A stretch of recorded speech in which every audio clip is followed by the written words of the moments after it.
पद पंकज वंदना, पद पंकज वंदना।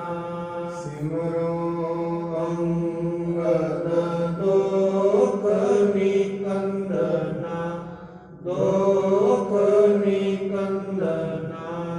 अमरदास गुर हृदय चावो, हृदय चावो। श्री गुरु रामदास गुण गावो, श्री गुरु रामदास गुण गावो। गुरु अर्जन विघ्नन के नाशक, विघ्नन के नाशक। गुरु हर गोबिंद शुभ मत प्रकाशक, शुभ मत प्रकाशक। गुरु हर राय नमो कर जोरी, नमो कर जोरी। गुरु हर कृष्ण मनाए बहोरी, मनाए बहोरी। तेग बहादुर परम कृपाला जी, परम कृपाला। गुरु गोबिंद सिंह बिसाला, गुरु गोबिंद सिंह बिसाला। धरो धरा पुर पुन पुन सीसा जी, पुन पुन सीसा। बंधो बार बार जगदीशा, बंधो बार बार जगदीशा। श्री गुरु ग्रंथ साहिब महाराज जी की पावन पवित्र हजूरी अंदर सुभाएमान सतसंगी जनों, आप जी संध्या वेले के दीवाना अंदर गुरु साहिब जी के पावन जीवन इतिहास की कथा श्रवण करने लई इस पावन मुकद्दस स्थान ते जुड़ बैठे हो। सत संगत के फल नूं महाराज जी ने बहुत वड्डा मन्निया है, क्योंकि सत संगत शुभ गुणा की मां है। सत संगत दे विच आउंदियां आउंदियां मनुख दा परमात्मा ते विश्वास भी वधदा है, उस दे नाल प्रेम भी वधदा है। हौली हौली मनुख प्रभु दे नाल अपना प्रेम वड्डा करता जाता है, प्रेम वधाता जाता है। महाराज बाणी विच भी कहते ने, सत संगत तो बिना प्रेम पैदा नहीं होता, ते जदों तक प्रेम पैदा नहीं होता उदों तक भगती नहीं होती, उदों तक बंदगी नहीं होती। इस करके संगत ने बड़े बड़े ऐसे लोग जिन्होंने दुनिया कहती सी कि कदे बदल नहीं सकते, उन्होंने मन के अंदर भी बदलाव लैके आना। और कुसंगत ने ऐसे ऐसे पुरुष जिन्होंने कदे दुनिया कहती नहीं सी, ये विकारां वाले बन्ने चले जाएंगे, उन्होंने विकारां दे विच गर्क कर देना। सो सत संगत उधारदी है, कुसंगत संगारदी है। इस करके सतपुरुष ये हुक्म करके जाते हैं, मनुख नूं जिथे भी मिले सत संगत करनी चाहिए है, बंदगी करनी चाहिए है। क्योंकि सत संगत दे विच बैठिया मनुख दे मन की मैल खत्म होती है। जिवें बाहरी तौर पर मनुख जमीन तैयार करता है, उहदे विच फिर बीज पाउंदा है, सत संगत विच आउणा, गुरबाणी श्रवण करनी, सच्चाई की विचार श्रवण करनी, परमात्मा के वचन श्रवण करने, उस दे बारे श्रवण करना, ये इवें समझो खेत का तैयार होना। फिर इस दे विच नाम रूपी जिहड़ा बीज हौली हौली टिक जाएगा। जिवें वो टिकेगा मनुख अंत आत्मा को अंतःकरण शुद्ध होता जाएगा। स्वकल से असीं ये श्रवण किया है, महाराज जी ने गुरसिखां लई किहड़े किहड़े उपदेश दसे ने बंदगी दे, वो श्रवण किए ने, क्योंकि बंदगी तो बिना मनुख धार्मिक नहीं हो सकता। नैतिक होना वखरी गल है, धार्मिक होना वखरी गल है। नैतिक मनुख वखरी नैतिक हो सकता है दुनियावी डर करके, नैतिकता वखरी गल है। कई बार मनुख दुनिया के डर के अंदर भी सच बोल लेता है, दुनिया के डर अंदर भी दान पुण्य कर लेता है। धार्मिक होना वखरी गल है। धार्मिक मनुख को इको ही डर रह जाता है, वो सिर्फ परमात्मा, बाकी सारे डर खत्म हो जाते हैं। क्योंकि पतित उदाहरण भै हरण हर अनाथ के, परमात्मा ऐसा है कि वो भैवां नूं दूर कर दिंदा, भै कढ दिंदा है। मनुख को पता लग जाता है हर बिन कोई मार की वार ना सकै, मन होए निश्चित निसल हो रही है। उसमें यह पता लग जाता है हरि तो बिना ना इतने किसी को कुछ कोई दे सकता है ना हो सकता। सब कुछ देने वाला भी परमात्मा है तो लैण वाला भी कोई है। उस तो बगैर दुनिया से ना कोई दाता है ना कोई दे सकता। अं तू दाता दाता तेरा दिता खा, मनुख खांदा है वो दिते पता, वो वखरी गल है। शरीर उन्हें दिता है तां ही मनुख खा रहा, शरीर ही ना होए खाएगा भी की, ये शरीर भी वह दिता। सो महाराज जी की जी पावन कथा चल रही है, गुरु जी ने क्या बंदगी करनी, यही मनुख की जिंदगी का मुख्य उपदेश है। बाकी अपने घरों में रह के इंसानियत के तौर पर जो फर्ज मनुख निभाता है उन्हें वो नहीं निभाने, जेड़े काम काज मनुख ने करने ने वो करने करने ने, पर वो कर्म भी धार्मिक हो। मनुख अपनी दुकान खोलता है, अपने बिजनेस से जाता है, नौकरी करता है, और नौकरी के सच्चाई होनी जरूरी है। जे वो धर्म नहीं है फिर जो कुछ भी धर्म के नाम से करता है सब कुछ व्यर्थ है। जदों तक मनुख के कर्मां दे विच सच्चाई नहीं आई उदों तक ये धार्मिक नहीं होई। हजे हो सकता है बाणी दे विच महाराज ने ऐसी गल की, जिन मन हो मुख हो से कांडे कच्चा, हजे कच्चा है, हजे वो धार्मिक नहीं बने। क्यों? हजे मन दे विच कुछ होर चल रहा है, मुख विच कुछ होर चल रहा है। हजे हाथ किते जुड़े ने, मन किते जुड़े, मन किसी नूं मन रहा, हाथ किसी नूं मन रहा। इस करके जिस दिन मन मनुख का मन ते हिरदा एक हो जाते हैं, दिलों अंदरों बाहरों एक हो जाता है, उस दिन मनुख धार्मिक हो जाता है। इस करके मनुख एक जिंदगी यदि दुनियावी है, उस जिंदगी दे विच इन्हें जिउणा है, उहदे विच भी धर्म का स्थान रखना है, उहदे विच भी ये वेखना है कि मेरे तो कोई अनैतिक अनैतिक कार्य ना हो जाए, कोई ऐसा बोल बोलिया ना जाए, कोई ऐसा कर्म ना हो जाए जिहदा मैनूं फिर फल भुगतना, और भुगतना मनुख अवश्य पैंदा ही है।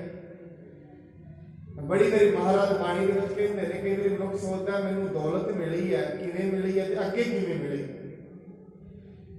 दौलत किवें कमाई जा सकती है। इस महाराज ने 52 अखरी के एक सूत्र दसिया।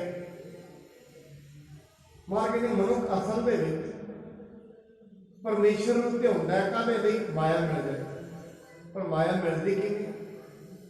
संपै को ईसर ध्याइया संपै पुरब लिखे की पाई। जिन्ने मनुख के पिछले कर्म ने उन्होंने कर्मां के अनुसार इस माया मिलती है। वो कर्मां दे इनू भुगतान मिलना ही मिलना, भावें ये किते काम करे भावें ना करे, भावें बैठे। ਇਹਦੇ ਵਿੱਚ कई फिर ਜਿਹੜੇ बुद्धि के दल से जी रहे हैं वो एकदम छटपटा जाते हैं, बिना किते कुछ मिल जाएगा, मिल जाता है। बाड़ी ਦੇ ਵਿੱਚ महाराज कहते हैं बड़े लोग ने सारा दिन थक जाते हैं कमा कमा के, फिर भी नहीं पूरी पैती। कई बैठे ने बैठे खाए, कई कोट घाले थक पाए, कई कोट बैठक ही करे। भावें जीवन की प्रणाली वास्ते भी शब्द वरते गए हैं, पर इनू जो दुनियावी तौर पर भी लाइए तो ये अर्थ जेडे ने बिल्कुल राइट ने। मनुख के ये जिहड़ा इनू शरीर मिले है, ये पुरातन जिहड़े कर्म ने, संचित कर्म ने, उन्हां करके मिले, प्रारब्ध करके मिले।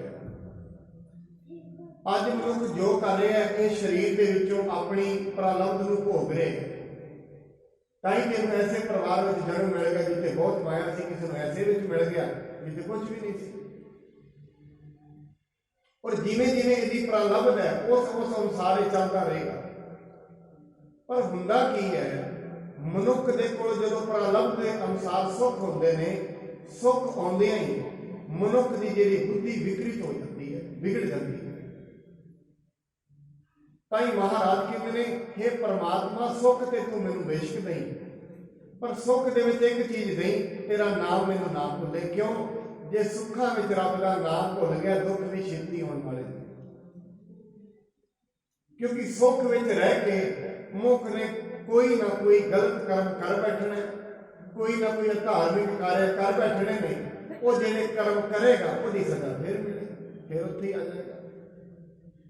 ताई महाराज के दुख दारू सुख रोग पे जा सुख ताम। हे परमात्मा दुख दारू सुख रोग पिया। सुख रोग क्यों है? क्योंकि सुख दे विच रहिंदे आ मनुख आलसी हो जाता है। जिवें सुख आउंदे ने आलस नूं घेर लैंदा है। हौली हौली मनुख की जिहड़ी बुद्धि है, विचारशीलता घट जाती है। चंगा की है माड़ा की है ये विचार भी घट जाता है। जिवें जिवें इस दुनिया के शरीर के सुख वधे ने, गड्डियां वधियां ने, मनुख ने नवीं नवीं तकनीकां ईजाद कीतियां ने, उस दिन का ही मनुख बीमार ज़्यादा हो गया। अज तो 500 साल पहला की दुनिया वेख लो, अज वेख लो 500 साल पहला इन्ने अस्पताल नहीं थे, अज है। कारण की है? जिवें जिवें मनुख ने शरीर के सुख ईजाद किए हैं, उवें उवें मनुख के शरीर भी बिगड़ते चले गए। ऐसी ऐसिया बीमारियां जिन्हों ने कदे नाम नहीं सुने अज हो रही हैं। कारण की है? ये सारे का सारा मनुख के कर्मां का नतीजा है, और हजे तो बहुत भयंकर होने वाला है। क्यों? मनुख शरीरिक सुखा के इन्ना गर्क हो गया है, विचार घट ही गई है। की खाना, कदों खाना है, कितना खाना है, ये चीज सिर्फ जीव के लालच में मनुख खा रहे हैं, वो इनू बीमार कर रहे। ताई जेडे आयुर्वेद के मुनि ने वो की गल कहते हैं, कहते कोई दवाई लैण की लोड़ नहीं है, सिर्फ आहार ही दवाई है तो आहार ही रोग है। आहार ही दवाई है, आहार ही रोग है। शरीर के तल से खाता हुआ भोजन ही मनुख को ठीक भी कर सकता है। हद तो वध किया खाधा हुआ भोजन, बिना विचारशीलता तो खाता गया भोजन मनुख को बीमार भी कर सकता है।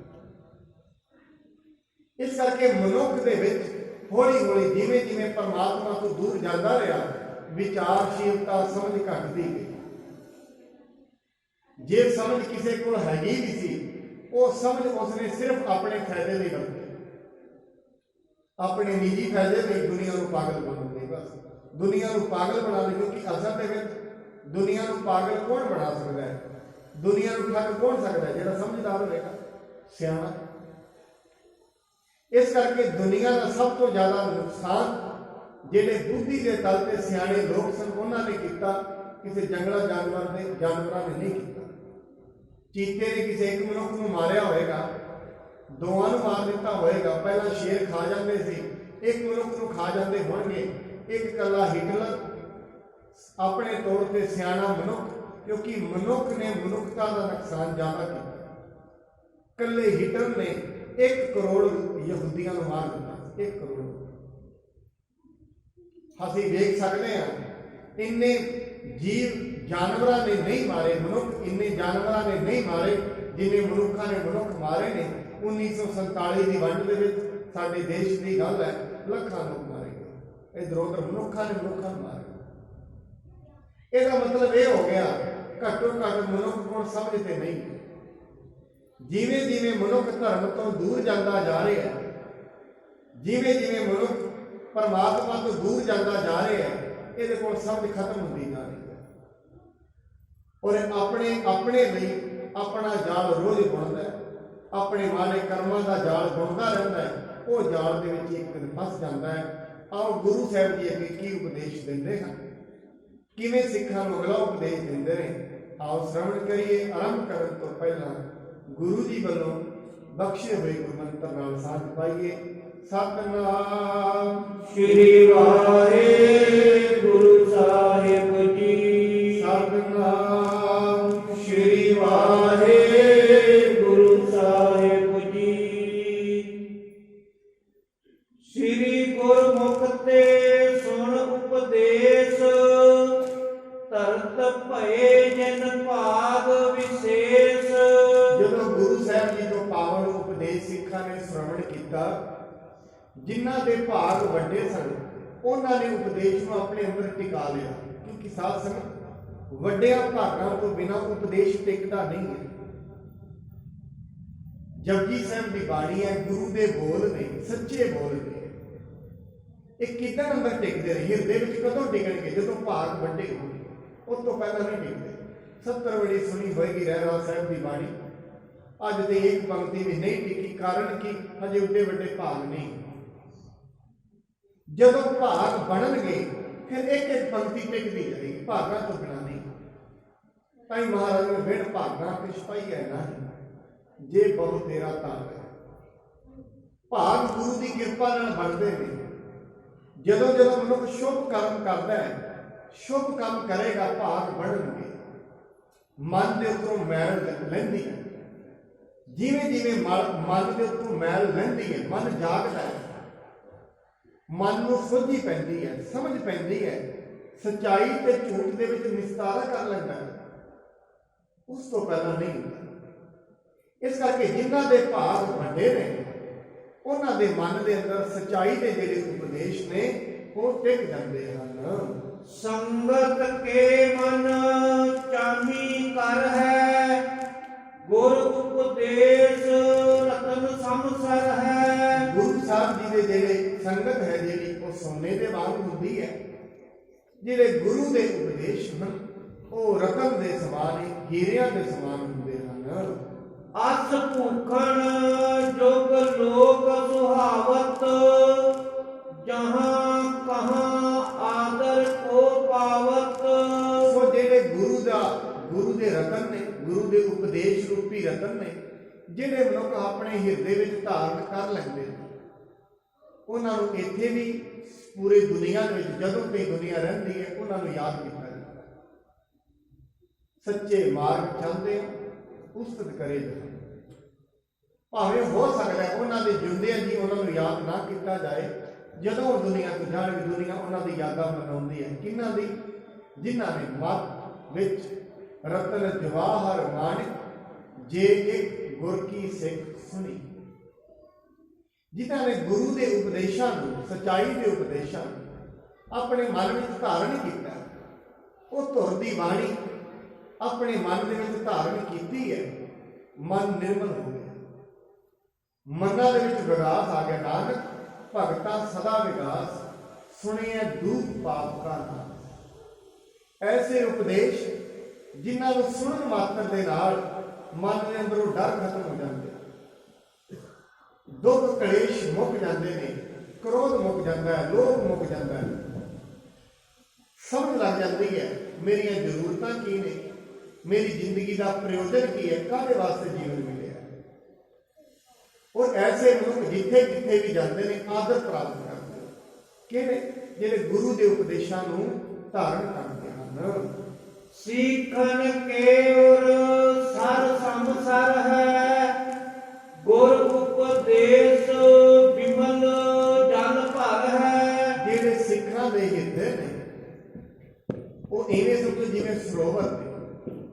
ਤੇ ਗੁਰੂ ਦਾ ਉਪਦੇਸ਼ ਨਿਰਮਲ ਜਲ ਹੈ। ਤੇ ਉਹ ਜਿਹੜੇ ਹਿਰਦੇ ਨੇ, ਸਰੋਵਰ ਰੂਪੀ ਹਿਰਦੇ ਨੇ, ਨਿਰਮਲ ਜਲ ਦੇ ਨਾਲ ਭਰ ਜਾਂਦੇ। ਰੋਜ਼ ਰੋਜ਼ ਆਨੰਦ ਵੱਧਦਾ ਹੀ ਜਾਂਦਾ। ਜਿਵੇਂ ਜਿਵੇਂ ਸੱਚਾਈ ਦੇ ਨਾਲ ਮਨੁੱਖ ਜੁੜਦਾ ਜਾਏਗਾ, ਰੋਜ਼ ਰੋਜ਼ ਆਨੰਦ ਵੱਧਦਾ ਜਾਏਗਾ। ਜਿਵੇਂ ਜਿਵੇਂ ਅੰਤਸ਼ਕਰਨ ਸ਼ੁੱਧ ਹੁੰਦਾ ਜਾਏਗਾ, ਅੰਤਸ਼ਕਰਨ ਮਨ, ਬੁੱਧ, ਚਿੱਤ, ਅਹੰ, ਜਿਵੇਂ ਜਿਵੇਂ ਮਨੁੱਖ ਦਾ ਮਨ ਨਿਰਮਲ ਹੁੰਦਾ ਜਾਏਗਾ, ਮਨ ਦੇ ਵਿੱਚ ਵਿਚਾਰ ਜਿਹੜੇ ਚੰਗੇ ਹੋਣੇ ਸ਼ੁਰੂ ਹੋ ਜਾਣਗੇ, ਬੁੱਧੀ ਚੰਗੇ ਵਿਚਾਰ ਕਰਨੇ ਆਰੰਭ ਕਰੇਗੀ, ਉਵੇਂ ਮਨੁੱਖ ਦੀ ਜਿਹੜੀ ਆਤਮਾ ਹੈ ਉੱਥੋਂ ਦੀ ਮਨੁੱਖ ਪਹੁੰਚਣਾ ਆਰੰਭ ਹੋ ਜਾਏਗਾ। ਮਨੁੱਖ ਆਪਣੀ ਆਤਮਾ ਦੀ ਆਵਾਜ਼ ਸੁਣੇਗਾ, ਕਿਉਂਕਿ ਇਸ ਦੇ ਅੰਦਰ ਅੰਮ੍ਰਿਤ ਹੈ। ਬਾਣੀ ਮਹਾਰਾਜ ਦੇ ਵਿੱਚ ਕਹਿੰਦੇ ਨੇ, ਘਰ ਹੀ ਮੈਂ ਅੰਮ੍ਰਿਤ ਭਰਪੂਰ ਹੈ, ਮਨਮੁਖਾ ਸਾਧ ਨਾ ਪਾਇਆ। ਮਨਮੁਖਾਂ ਨੂੰ ਇਹਦਾ ਸਵਾਦ ਨਹੀਂ ਮਿਲਦਾ। ਕਿਹਨਾਂ ਨੂੰ? ਕਿਉਂਕਿ ਅੰਦਰ ਹੀ, ਅੰਤਰ ਖੂਹਟਾ ਅੰਮ੍ਰਿਤ ਭਰਿਆ, ਤੇਰੇ ਅੰਦਰ ਹੀ ਅੰਮ੍ਰਿਤ ਰੂਪੀ ਅਮਰ ਕਰ ਦੇਣ ਵਾਲਾ ਗਿਆਨ ਤੇਰੇ ਅੰਦਰ ਹੈ। ਜਿਹਨੂੰ ਬਾਣੀ ਕਹਿੰਦੀ ਖੋਲ ਕਪਟ ਗੁਰ ਮੇਲੀਆ। ਅਸਲ ਦੇ ਵਿੱਚ ਤੇਰੇ ਅੰਦਰ ਹੀ ਪਰਮਾਤਮਾ ਨੇ ਗਿਆਨ ਹੈ, ਆਤਮਾ ਹੈ, ਅੰਦਰ ਹੀ ਪਰਮਾਤਮਾ ਹੈ, ਨਾਲ ਹੀ ਹੈ। ਉਹਦੀ ਪ੍ਰਾਪਤੀ ਕਿਵੇਂ? ਜਿਵੇਂ ਜਿਵੇਂ ਮਨੁੱਖ ਬੰਦਗੀ ਕਰੇਗਾ, ਜਿਵੇਂ ਜਿਵੇਂ ਸੰਗਤ ਕਰੇਗਾ, ਮੈਲ ਲਏਗੀ, ਜਿਵੇਂ ਜਿਵੇਂ ਮੈਲ ਲੱਥਦੀ ਜਾਏਗੀ, ਮਨੁੱਖ ਦੀ ਸੋਝੀ ਤੇ ਸਮਝ ਵੱਧਦੀ ਹੋਏਗੀ, ਜਾਗ ਖੁੱਲਦੀ ਜਾਏਗੀ। ਹਜੇ ਮਨੁੱਖ ਸੁੱਤਾ ਹੈ ਕਿ ਇਹਦੇ ਵਿੱਚ ਮੋਹ ਦੀ ਨੀਂਦ ਵਿੱਚ। ਸਤਿਪੁਰਸ਼ ਨੂੰ ਜਗਾਉਂਦੇ ਨੇ, ਕਿਸੇ ਨਾ ਕਿਸੇ ਬਹਾਨੇ ਕੋਈ ਨਾ ਕੋਈ ਉਪਦੇਸ਼ ਦੇ ਕੇ ਜਗਾਉਂਦੇ ਨੇ, ਕੋਈ ਨਾ ਕੋਈ ਜੁਗਤ ਬਣਾ ਕੇ ਜਗਾ ਦਿੰਦੇ ਨੇ। ਜਿਵੇਂ ਦੁਨੀ ਚੰਦ ਹੋਇਆ ਲਾਹੌਰ ਦੇ ਵਿੱਚ, ਗੁਰੂ ਨਾਨਕ ਸਾਹਿਬ ਜਦੋਂ ਉਦਾਸੀ ਤੇ ਗਏ, ਉਹ ਕਹਿੰਦਾ ਮੇਰੇ ਘਰ ਆ ਕੇ ਲੰਗਰ ਛਕੋ। ਘਰ ਦੇ ਉੱਤੇ 7 ਝੰਡੇ ਨੇ, ਬੜੀ ਜ਼ਿਆਦਾ ਮਾਇਆ ਹੈ। ਹੁਣ ਉਹ ਮਾਇਆ ਦੇ ਨਸ਼ੇ ਵਿੱਚ ਸੁੱਤਾ ਪਿਆ, ਸਿਰਫ ਉਹਨੂੰ ਇਹ ਹੀ ਮਾਣ ਹੈ ਮਾਇਆ ਹੈ, ਬਸ ਆਨੰਦ ਲਓ। ਇਸ ਤੋਂ ਬਾਅਦ ਉਹਨੂੰ ਨਹੀਂ ਪਤਾ ਮਾਇਆ ਕੌਣ ਦੇਣ ਵਾਲਾ ਹੈ, ਸਰੀਰ ਕਿਹਨੇ ਦਿੱਤਾ ਹੈ, ਪਰਮਾਤਮਾ ਕੌਣ ਹੈ, ਕੋਈ ਪਤਾ ਨਹੀਂ। ਸਿਰਫ ਇੰਨਾ ਪਤਾ ਹੈ ਖਾਣਾ ਹੈ, ਪੀਣਾ ਹੈ, ਸੋ ਜਾਣਾ, ਸਿਰਫ ਇੰਨਾ ਉਹਨੂੰ ਪਤਾ ਹੈ। ਗੁਰੂ ਨਾਨਕ ਸਾਹਿਬ ਜੀ ਮਹਾਰਾਜ ਜੀ ਪਰਉਪਕਾਰੀ ਹੁੰਦੇ, ਮਹਾਰਾਜ ਸਾਹਿਬ ਜੀ ਗਏ, ਉਹਨੂੰ ਕਹਿੰਦੇ ਨੇ ਦੁਨੀ ਚੰਦ, ਕਹਿੰਦੇ ਮਹਾਰਾਜ ਕਹਿੰਦੇ ਮੇਰੇ ਘਰ ਲੰਗਰ ਛਕੋ। ਗੁਰੂ ਸਾਹਿਬ ਜੀ ਚਲੇ ਗਏ, ਮਹਾਰਾਜ ਨੂੰ ਇੱਕ ਸੂਈ ਦੇ ਗਏ, ਕਹਿੰਦੇ ਦੁਨੀ ਚੰਦ ਇਹ ਸੂਈ ਫੜ ਲੈ ਤੇ ਐਸਾ ਕਰੀ, ਜਦੋਂ ਤੂੰ ਮਰ ਜਾਏਗਾ ਇਹ ਸੂਈ ਮੈਨੂੰ ਦੇ ਦੇ। ਉਹਨੇ ਆਪਣੇ ਘਰ ਰੱਖ ਲਈ। ਕਿਉਂਕਿ ਸਾਧ ਸੰਗਤ ਜਦੋਂ ਮਨ ਮੈਲਾ ਹੋ ਜਾਂਦਾ ਹੈ, ਜਦੋਂ ਮਨੁੱਖ ਮਾਇਆ ਦੇ ਮੱਧ ਦੇ ਵਿੱਚ ਸੁੱਤਾ, ਬਾਣੀ ਕਹਿੰਦੀ ਹੈ ਪ੍ਰਾਨੀ ਕਛੂ ਨਾ ਚੇਤਈ, ਮਨ ਮਾਇਆ ਕੇ ਅੰਧਾ ਹੋ ਜਾਂਦਾ ਹੈ। ਸੱਚਾਈ ਵਿਖਣੀ ਬੰਦ, ਸੁਣਨਾ ਬੰਦ ਹੋ ਜਾਂਦਾ ਹੈ। ਵੱਡੇ ਵੱਡੇ ਮਹਾਨ ਬੋਲ ਗੁਰੂਆਂ ਦੇ, ਸ਼ਾਸਤਰਾਂ ਦੇ ਬੋਲ ਮਨੁੱਖ ਦੇ ਕੰਨਾਂ ਵਿੱਚ ਨਹੀਂ ਪੈਂਦੇ, ਭਾਵੇਂ ਸਪੀਕਰਾਂ ਵਿੱਚ ਚੱਲ ਰਹੇ ਨੇ, ਸਮਝ ਵਿੱਚ ਨਹੀਂ ਆਉਂਦੇ।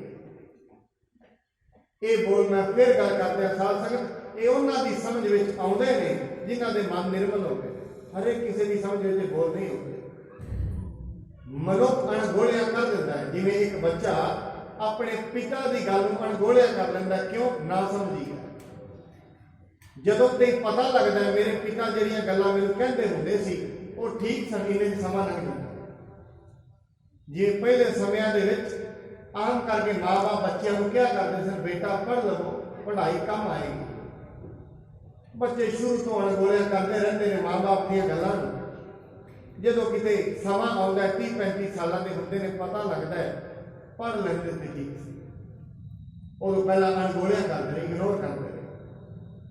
ਐਵੇਂ ਮਨੁੱਖ ਗੁਰੂ ਸਾਹਿਬ ਦੀ ਬਾਣੀ, ਸਤਿਪੁਰਸ਼ਾਂ ਦੀਆਂ ਬੋਲਾਂ ਨੂੰ, ਸਤ ਸੰਗਤ ਦੀਆਂ ਬੋਲਾਂ ਨੂੰ ਅਣਗੋਲਿਆ ਕਰਦਾ ਰਹਿੰਦਾ ਹੈ। ਜਿਸ ਦਿਨ ਇਹਦੇ ਚੱਲਣ ਦਾ ਜੋ ਸਮਾਂ ਆਉਂਦਾ ਹੈ, ਉਸ ਦਿਨ ਫਿਰ ਇਹਨੂੰ ਪਛਤਾਉਣਾ ਪੈਂਦਾ। ਉਸ ਦਿਨ ਫਿਰ ਕਹਿੰਦਾ ਹੈ ਜੇ ਜਪ ਲੈਂਦਾ ਤੇ ਠੀਕ ਸੀ, ਹੁਣ ਤੇ ਖਾਲੀ ਚੱਲ। ਕਿਉਂਕਿ ਪਹਿਲਾਂ ਸਮਝ ਵਿੱਚ ਨਹੀਂ ਆਉਂਦੀ, ਕਿਉਂਕਿ ਮਨ ਮਾਇਆ ਦੇ ਨਸ਼ੇ ਵਿੱਚ ਫਸ ਜਾਂਦਾ ਹੈ। ਬਾਣੀ ਦੇ ਵਿੱਚ ਇੱਕ ਸ਼ਬਦ ਵਰਤਿਆ ਨੀਂਦ, ਇੱਕ ਸ਼ਬਦ ਵਰਤਿਆ ਨਸ਼ਾ। ਯਾਦ ਰੱਖਣਾ ਸਾਧ ਸੰਗਤ, ਜਦੋਂ ਮਨੁੱਖ ਨਸ਼ੇ ਵਿੱਚ ਵੀ ਹੁੰਦਾ ਹੈ, ਵਿਚਾਰਨ ਦੀ ਸ਼ਕਤੀ ਖਤਮ ਹੋ ਜਾਂਦੀ ਹੈ। ਕਦੇ ਯਾਦ ਕਰਨਾ, ਜਿਹੜਾ ਮਨੁੱਖ ਨਸ਼ੇ ਦੇ ਵਿੱਚ ਹੁੰਦਾ ਹੈ, ਬਾਣੀ ਦੇ ਵਿੱਚ ਮਹਾਰਾਜ ਕਹਿੰਦੇ ਨੇ ਆਪਣਾ ਪਰਾਇਆ ਨਾ ਪਛਾਣੇ, ਖਸਮ ਹੋ ਤੱਕੇ। ਆਪਣੇ ਪਰਾਏ ਦੀ ਪਛਾਣ ਉਹਨੂੰ ਨਹੀਂ ਦਿੰਦੀ। ਐਵੇਂ ਜਦੋਂ ਮਨੁੱਖ ਮਾਇਆ ਦੀ ਨੀਂਦ ਵਿੱਚ ਹੁੰਦਾ ਹੈ, ਮੋਹ ਵਿੱਚ ਹੁੰਦਾ ਹੈ, ਮਾਇਆ ਵਾਲੀ ਨਹੀਂ ਹੈ, ਇਹਦਾ ਮੋਹ ਵਾਲਾ ਹੈ। ਜਦੋਂ ਇਹਦੇ ਮੋਹ ਵਿੱਚ ਹੁੰਦਾ ਹੈ, ਇਸ ਨੂੰ ਸੱਚ ਕੀ ਹੈ ਝੂਠ ਕੀ ਹੈ ਇਹਦੀ ਪਛਾਣ ਨਹੀਂ ਹੁੰਦੀ। ਕੋਈ ਕਿਹਾ ਜਾ ਰਿਹਾ ਹੈ ਕੀ ਮੇਰੇ ਫਾਇਦੇ ਦਾ ਹੈ ਕੀ ਮੇਰੇ ਨੁਕਸਾਨ ਦਾ ਨਹੀਂ ਪਤਾ।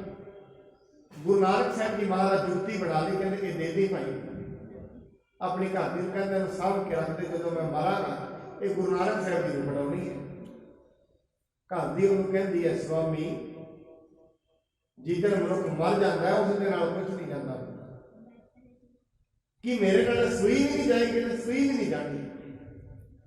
ਇਹ ਤੇ ਜਿਹੜੇ ਤੈਨੂੰ ਰੱਬ ਨੇ ਇੱਥੇ ਪਦਾਰਥ ਦਿੱਤੇ ਨੇ ਇਹਨਾਂ ਦਾ ਆਨੰਦ ਤੂੰ ਮਾਣ ਸਕਦਾ ਹੈ। ਘਰ ਤੈਨੂੰ ਦਿੱਤੇ ਨੇ, ਘਰਾਂ ਦਾ ਆਨੰਦ ਮਾਣ ਸਕਦਾ ਹੈ। ਪਦਾਰਥ ਦਿੱਤੇ ਨੇ, ਸ਼ੁਕਰਾਨਾ ਕਰਕੇ ਖਾ ਸਕਦਾ ਹੈ। ਇੰਨਾ ਤੇ ਕੰਮ ਇੱਥੇ ਹੈ।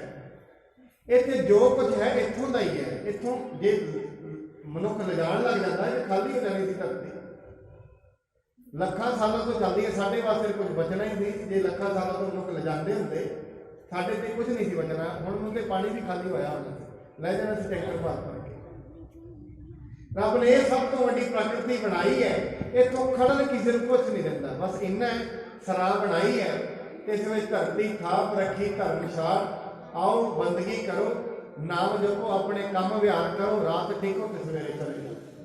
ਆਪਣਾ ਕੰਮ ਕਰੋ। ਜਿਵੇਂ ਸਰਾਹ ਵਿੱਚ ਹੁੰਦਾ ਹੈ, ਮਨੁੱਖ ਰਾਤ ਨੂੰ ਟਿਕਦਾ ਹੈ, ਰਾਤ ਨੂੰ ਸ਼ਰਨ ਲੈਂਦਾ ਤੇ ਸਵੇਰੇ ਚਲਾ ਜਾਂਦਾ। ਬਾਣੀ ਦੇ ਵਿੱਚ ਮਹਾਰਾਜ ਕਹਿੰਦੇ ਤੂੰ ਵੀ ਐਵੇਂ ਇੱਕ ਪ੍ਰਾਹੁਣਾ ਹੈ। ਬਸ ਇਹ ਹੈ ਸਰਾਹ ਵਿੱਚ ਇੱਕ ਦਿਨ ਹੈ, ਤੇਰੀ ਗੱਲ 80 ਸਾਲ ਹੋਏਗੀ, ਬਸ 90 ਤੇ 100, ਇਸ ਤੋਂ ਵੱਧ ਨਹੀਂ। ਜੈਸੇ ਰਹਿਣ ਭਲਾ ਹੋਣੇ ਉੱਠ ਚੱਲ ਸਹਿ ਪਰਵਾਹ। ਜਿਵੇਂ ਰਾਤ ਨੂੰ ਪ੍ਰਾਹੁਣੇ ਆਉਂਦੇ ਨੇ ਸਵੇਰੇ ਚਲੇ ਗਏ। ਜਿੰਨੀ ਦੁਨੀਆ ਇੱਥੇ ਵਸ ਰਹੀ ਹੈ ਸਾਰੇ ਪ੍ਰਾਹੁਣੇ ਹੀ ਨੇ, ਹੋਰ ਕੁਝ ਨਹੀਂ। ਸਾਰੇ ਇੱਥੇ ਆਏ ਹੋਏ ਨੇ, ਆਪੋ ਆਪਣਾ, ਵੈਸੇ ਮਨੁੱਖ ਆਪੋ ਆਪਣਾ ਅਧਿਕਾਰ ਤੇ ਜ਼ਰੂਰ ਜਮਾ ਰਿਹਾ ਇੱਥੇ। ਔਰ ਇਹ ਹੀ ਨਹੀਂ, ਇਹਦੇ ਵੱਡੇ ਵਡੇਰੇ ਵੀ ਅਧਿਕਾਰ ਜਮਾਉਣਾ ਚਾਹੁੰਦੇ ਸਨ। ਸਿਕੰਦਰ ਵਰਗਿਆਂ ਨੇ ਵੀ ਜਮਾਉਣਾ ਚਾਹਿਆ, ਇਹ ਧਰਤੀ ਦਾ ਪੱਕਾ ਹੀ ਡੇਰਾ ਰਹੇ, ਨਹੀਂ ਮਿਲਿਆ। ਇਸ ਕਰਕੇ ਕਹਿੰਦੀ ਸਵਾਮੀ ਜੀ ਨਾਲ ਕੁਛ ਨਹੀਂ ਜਾਣਾ, ਸੂਈ ਵੀ ਨਹੀਂ ਜਾਣੀ। ਕਿਤੇ ਨਹੀਂ, ਪਰਮਾਤਮਾ ਨੇ ਵਿਧਾਨ ਹੀ ਬੜਾ ਅਲੱਗ ਬਣਾਇਆ। ਮਨੁੱਖ ਖਾ ਸਕਦਾ ਹੈ, ਜਿਵੇਂ ਸਰਾਹ ਦੇ ਵਿੱਚ ਲੰਗਰ ਮਿਲਦਾ ਹੋਏ, ਖਾਓ ਪੀਓ, ਬਿਸਰੇ ਉੱਡ ਸਕਦਾ ਹੈ, ਨਾਲ ਬਣਨ ਨਹੀਂ ਦਿੰਦੇ। ਇਸ ਕਰਕੇ ਇੱਥੋਂ ਬੰਨ ਕੇ ਕੁਝ ਨਹੀਂ ਜਾਣਾ। ਨਾਲ ਖਾਧਾ ਪੀਤਾ ਜਾ ਸਕਦਾ ਹੈ, ਵਰਤਾਇਆ ਜਾ ਸਕਦਾ ਹੈ। ਤਾਈ ਬਾਣੀ ਦੇ ਮਨ ਖਾਓ ਖਰਚੋ ਰਲ ਮਿਲਦਾ, ਤੋੜ ਨਾ ਆਵੇ ਵੱਧ। ਵੈਸੇ ਹੀ ਗੁਰ ਸ਼ਬਦ ਦੀ ਗੱਲ ਹੈ, ਇਸ ਨੂੰ ਆਪਾਂ ਲੰਗਰ ਪਾਣੀ ਤੇ ਵੀ ਲਾ ਸਕਦੇ ਹਾਂ। ਜੇ ਉਹ ਵੀ ਰਲ ਮਿਲ ਕੇ ਖਾਈਏ ਤੋੜ ਕੁਛ ਵੀ ਨਹੀਂ। ਜਿਵੇਂ ਗੁਰਦੁਆਰਿਆਂ ਮੰਦਰ ਮਸਜਿਦਾਂ ਦੇ ਵਿੱਚ ਰਲ ਮਿਲ ਕੇ ਭੋਜਨ ਬਣਦਾ, ਕਦੇ ਤੋਟ ਆਉਂਦੀ ਹੈ, ਕਦੇ ਵੀ ਨਹੀਂ, ਰਲ ਮਿਲ ਕੇ ਬਣਦਾ। ਇਸ ਕਰਕੇ ਸੱਚੇ ਪਾਤਸ਼ਾਹ ਜੀ ਮਹਾਰਾਜ ਕਹਿੰਦੇ ਨੇ ਜਿਹੜੇ ਵੀ ਸਿੱਖ ਆਪਣੇ ਮਨ ਦੇ ਵਿੱਚ ਗੁਰੂ ਦੇ ਸ਼ਬਦਾਂ ਨੂੰ ਪਰੋ ਲੈਂਦੇ ਨੇ, ਸੱਚਾਈ ਦੇ ਸ਼ਬਦਾਂ ਨੂੰ ਗੰਢ ਬੰਨ੍ਹ ਲੈਂਦੇ ਨੇ, ਉਹਨਾਂ ਨੂੰ ਹਰ ਥਾਂ ਤੇ ਆਦਰ ਪ੍ਰਾਪਤ ਹੁੰਦਾ ਹੈ। ਤਿਸ ਅਨੁਸਾਰ ਕ੍ਰਿਤ ਜੋ ਕਰਨੀ, ਅਰਬਿੰਦਨ ਕੀ ਬਨੀ ਸੋ ਕਰਨੀ। ਸੋ ਗੁਰੂ ਦੇ ਜਿਹੜੇ ਨਿਰਮਲ ਉਪਦੇਸ਼ ਨੇ, ਨਿਰਮਲ ਜਲ ਰੂਪੀ ਉਪਦੇਸ਼ ਨੇ, ਜਿਨ੍ਹਾਂ ਦੇ ਹਿਰਦੇ ਵਿੱਚ ਆ ਜਾਂਦੇ ਨੇ, ਉਹਨਾਂ ਦਾ ਹਿਰਦਾ ਫਿਰ ਇੱਕ ਸੁੰਦਰ ਬਗੀਚਾ ਬਣ ਜਾਂਦਾ ਹੈ, ਚੰਗੇ ਵਿਚਾਰਾਂ ਦਾ ਬਗੀਚਾ ਬਣ ਜਾਂਦਾ ਹੈ। ਮਨ ਸੀਖਨ ਕੇ ਧਾਤ ਸਮਾਨ, ਪਾਰਸ ਗੁਰ ਉਪਦੇਸ਼ ਮਹਾਨ। ਹੁਣ ਜਿਹੜੇ ਸਿੱਖਾਂ ਦੇ ਮਨ ਨੇ ਤੇ ਲੋਹੇ ਵਰਗੇ ਨੇ, ਤੇ ਗੁਰੂ ਦੇ ਵਚਨ ਪਾਰਸ ਨੇ। ਜਿਵੇਂ ਪਾਰਸ ਲੋਹੋਂ ਦੇ ਨਾਲ ਛੂੰਹਦਾ ਹੈ, ਨਾਲ ਦੀ ਨਾਲ ਉਹਨੂੰ ਸੋਨਾ ਬਣਾ ਦਿੰਦਾ। ਇਵੇਂ ਜਿਹੜਾ ਇਹ ਮਨ ਬਕਾਰੀ ਹੈ, ਜਿਸ ਦਿਨ ਇਹਨੂੰ ਇੱਕ ਸ਼ਬਦ ਮੇਰੇ ਪ੍ਰਾਣ ਵਸਤ ਹੈ, 62 ਜਨਮ ਨਾ ਆਵਾਂ। ਕਿਤੇ ਇੱਕ ਸ਼ਬਦ ਵੀ ਅੰਦਰ ਵਸ ਗਿਆ, ਸ਼ਬਦ ਇੱਕੋ ਹੀ ਵਸਣਾ ਹੈ। ਜਿਸ ਦਿਨ ਇੱਕ ਸ਼ਬਦ ਨੇ ਵੀ ਸੱਟ ਮਾਰ ਦਿੱਤੀ, ਜਿਸ ਦਿਨ ਇੱਕ ਸ਼ਬਦ ਵੀ ਚੋਟ ਮਾਰ ਗਿਆ ਗੁਰੂ ਦਾ, ਨਾਲ ਦੀ ਨਾਲ ਮਨੁੱਖ ਦਾ ਜਿਹੜਾ ਮਨ ਹੈ, ਜਿਹੜਾ ਮਹਾਰਾਜ ਬਾਣੀ ਦੇ ਵਿੱਚ ਭਇਆ ਮਨੋਗੁਰ ਕੰਚਨ ਫਿਰ ਹੈ। ਜੇ ਗੁਰ ਮਿਲੇ ਤਨੇਹਾ, ਜਿਹੜਾ ਇਹ ਮਨੂਰ ਹੋਇਆ ਮਨ, ਲੋਹੇ ਵਰਗਾ ਸੜਿਆ ਹੋਇਆ ਮਨ, ਮੈਲਾ ਦੇ ਵਿੱਚ ਭਰਿਆ ਹੋਇਆ ਮਨ, ਈਰਖਾ ਝੂਠ ਦਵੈਸ਼ ਨਿੰਦਿਆ ਦੇ ਵਿੱਚ ਫਸਿਆ ਹੋਇਆ ਮਨ, ਇਹ ਫਿਰ ਸੋਨੇ ਵਰਗਾ ਪਾਕ ਪਵਿੱਤਰ ਬਣ ਜਾਂਦਾ ਹੈ। ਕੰਚਨ ਹੋਏ ਮਹਾ ਛਬ ਧਾਰੀ, ਸਹਿ ਕਸੋਟੀ ਪ੍ਰਤਾਪ ਮਲਹਾਰੀ। ਐਵੇਂ ਜਿਵੇਂ ਪਾਸ ਰੂਪੀ ਲੋਹੇ ਨੂੰ ਛੂੰਹਦਾ ਹੈ, ਲੋਹਾ ਸੋਨਾ ਬਣਦਾ ਹੈ। ਕਿਉਂ? ਪਹਿਲਾਂ ਕਸੌਟੀ ਤੇ ਵੀ ਉਹਨੂੰ ਸੋਨੇ ਨੂੰ ਰੱਖਿਆ ਜਾਂਦਾ ਹੈ। ਫਿਲੀਪੀਨਸ ਦੇ ਵਿੱਚ ਲੋਕੀ ਜਦੋਂ ਸੋਨਾ ਕੱਢਦੇ ਨੇ, ਪਹਿਲਾਂ ਉਹਨੂੰ ਗ੍ਰਾਈਂਡ ਕਰਦੇ ਨੇ, ਕਰਕੇ ਫਿਰ ਮੈਟ ਵਿਛਾਉਂਦੇ ਨੇ, ਉਹਦੇ ਤੇ ਪਾਣੀ ਚੱਲਦਾ ਰਹਿੰਦਾ, ਥੋੜੇ ਥੋੜੇ ਕਣ ਜਿਹੜੇ ਸੋਨੇ ਦੇ ਉੱਤੇ ਚਿਪਕ ਜਾਂਦੇ ਨੇ, ਉਹਨੂੰ ਫਿਰ ਪਾਣੀ ਦੇ ਵਿੱਚ ਸਰਫ ਵਿੱਚ ਧੋ ਕੇ ਜਿਹੜਾ ਸੋਨਾ ਥੋੜਾ ਜਿਹਾ ਬਚ ਜਾਂਦਾ, ਉਹਨੂੰ ਫਿਰ ਸੁਹਾਗੇ ਦੇ ਵਿੱਚ ਰੱਖ ਕੇ ਆਵੇ ਜਲਾਈ ਦਿੰਦੇ। ਫਿਰ ਜਿੰਨਾ ਸ਼ੁੱਧ ਸੋਨਾ ਹੁੰਦਾ ਹੈ ਕਸਵੱਟੀ ਵਾਲਾ, ਉਹ ਰਹਿ ਜਾਂਦਾ, ਬਾਕੀ ਖਤਮ ਹੋ ਜਾਂਦਾ। ਇਸ ਕਰਕੇ ਜਿਹੜੇ ਮਨੁੱਖ ਕਸਵੱਟੀ ਸਹਿ ਲੈਂਦੇ ਨੇ, ਆਪਣੇ ਮਨ ਨੂੰ ਕਰੜਾ ਕਰਦੇ ਨੇ, ਪਰਮਾਤਮਾ ਦੀ ਬੰਦਗੀ ਤੇ ਲਾਉਂਦੇ ਹਨ, ਉਹਨਾਂ ਦੀ ਜ਼ਿੰਦਗੀ ਫਿਰ ਸੁਖਮਈ ਬਣ ਜਾਂਦੀ ਹੈ। ਬਾਵਨ ਚੰਦਨ ਗੁਰ ਉਪਦੇਸ਼, ਜਨ ਮਨ ਤਰ ਬਨ ਗੰਧ ਵਿਸ਼ੇਸ਼। ਇੱਕ 52 ਚੰਦਨ ਹੁੰਦਾ ਹੈ ਚੰਦਨ ਦੇ ਵਿੱਚੋਂ। ਵੈਸੇ ਤੇ ਇੱਕ ਚੰਦਨ ਦਾ ਹੁੰਦਾ ਕਿ 52 ਚੰਦਨ ਹੁੰਦਾ। ਜਿਹੜਾ 52 ਚੰਦਨ ਹੁੰਦਾ ਹੈ, ਚੰਦਨ ਜਾਤੀ ਦਾ ਇੱਕ ਛੋਟਾ ਜਿਹਾ ਬੜੀ ਸੁਗੰਧੀ ਵਾਲਾ ਫਲ ਬ੍ਰਿਕਸ਼ ਹੁੰਦਾ ਹੈ। ਔਰ ਚੰਦਨ ਦੀ ਇੱਕ ਪਹਿਚਾਣ ਹੈ। ਬਾਣੀ ਦੇ ਵਿੱਚ ਮਹਾਰਾਜ ਨੇ ਕਿਹਾ ਹੈ, ਚੰਦਨ ਦੀ ਪਹਿਚਾਣ ਇਹ ਹੈ, ਚੰਦਨ ਦੇ ਕੋਲ ਜਿਹੜੇ ਵੀ ਰਹਿੰਦੇ ਨੇ ਦੂਜੇ ਦਰਖਤ, ਉਹ ਚੰਦਨ ਵਰਗੇ ਹੋ ਜਾਂਦੇ ਨੇ, ਉਹਨਾਂ ਵਿੱਚ ਸੁਗੰਧ ਆ ਜਾਂਦੀ ਹੈ। ਜਿੱਥੇ ਵੀ ਸੁਗੰਧ ਰਹੇਗੀ, ਜਿੱਥੇ ਵੀ ਚੰਦਨ ਹੋਏਗਾ, ਦੂਜਿਆਂ ਨੂੰ ਸੁਗੰਧਿਤ ਕਰ ਦਿੰਦਾ ਹੈ। ਇਹ ਚੰਦਨ ਦੀ ਪਹਿਚਾਣ ਹੈ। ਪਰ ਇੱਕ ਦਰਖਤ ਹੈ ਜਿਹੜਾ ਚੰਦਨ ਦੇ ਕੋਲ ਰਹਿੰਦਿਆਂ ਵੀ ਸੁਗੰਧਿਤ ਨਹੀਂ ਹੁੰਦਾ, ਉਹ ਹੈ ਬਾਂਸ। ਬਾਂਸ ਨੂੰ ਕਦੇ ਸੁਗੰਧਿਤ ਨਹੀਂ ਹੁੰਦੀ। ਬਾਣੀ ਦੇ ਵਿੱਚ ਮਹਾਰਾਜ ਬਾਂਸ ਵਡਾਈ ਬੂਟਿਆਂ ਇਹੋ ਮਤਬੂਦ ਹੋਏ, ਚੰਦਨ ਕੇ ਨਿਕਟੇ ਬਸੈ ਬਾਂਸ ਸੁਗੰਧ ਨਾ ਹੋਵੇ। ਚੰਦਨ ਦੇ ਨਿਕਟ ਰਹਿਣ ਦੇ ਨਾਲ ਵੀ ਬਾਂਸ ਵਿੱਚ ਸੁਗੰਧੀ ਨਹੀਂ ਹੁੰਦੀ। ਹੁਣ ਬਾਂਸ ਦੇ ਵਿੱਚ ਇਹ ਦੁਰਗੰਧ ਹੈ। ਇੱਡੀ ਸਾਰੇ ਦਰਖਤ ਚੰਦਨ ਦੀ ਖੁਸ਼ਬੂ ਲੈ ਰਹੇ ਨੇ, ਬਾਂਸ ਧਾਰਨ ਨਹੀਂ ਕਰਦਾ। ਐਵੇਂ ਸਮਝ ਲੈਣਾ ਚਾਹੀਦਾ, ਜਿਹੜੇ ਮਨ ਕਠੋਰ ਹੋ ਗਏ ਨੇ, ਬੜੀ ਦੁਨੀਆ ਪਰਮਾਤਮਾ ਦੇ ਉਪਦੇਸ਼ ਧਾਰਨ ਕਰ ਕਰਕੇ ਪਾਰ ਹੋ ਜਾਂਦੀ ਹੈ। ਜਿਹੜੇ ਮਨ ਕਠੋਰ ਹੋ ਗਏ ਨੇ, ਉਹ ਗੁਰੂ ਦੇ ਉਪਦੇਸ਼ਾਂ ਨੂੰ ਆਪਣੇ ਮਨ ਵਿੱਚ ਨਹੀਂ ਧਾਰਨ ਕਰਦੇ, ਕਿਉਂਕਿ ਕਠੋਰ ਹੋ ਗਏ। ਜਦੋਂ ਮਨ ਕਠੋਰ ਹੋ ਜਾਂਦਾ ਹੈ, ਫਿਰ ਇਹ ਆਪਣੀ ਸੁਣਦਾ, ਕਿਸੇ ਦੀ ਨਹੀਂ ਸੁਣਦਾ। ਭਾਵੇਂ ਇਹ ਚੰਗੇ ਚਾਹੇ ਭਾਵੇਂ ਮਨ ਕੇ ਨਹੀਂ ਸੁਣਦਾ, ਆਪਣੀ ਨਹੀਂ ਸੁਣਦਾ। ਇਸ ਕਰਕੇ ਜਿਹੜਾ ਚੰਦਨ ਦਾ ਦਰਖਤ ਹੁੰਦਾ ਹੈ, ਗੁਰੂ ਦੇ ਉਪਦੇਸ਼ ਚੰਦਨ ਦੇ ਦਰਖਤ ਵਰਗੇ ਨੇ। ਜਿਹੜੇ ਵੀ ਇਹਨਾਂ ਨੂੰ ਧਾਰਨ ਕਰਦੇ ਨੇ, ਉਹਨਾਂ ਦੀ ਜ਼ਿੰਦਗੀ ਸੁਗੰਧਿਤ ਹੋ ਜਾਂਦੀ ਹੈ। ਗੁਰ ਘਨ ਤੇ ਬਚ ਬੂੰਦਨ ਪਾਏ, ਚਾਤ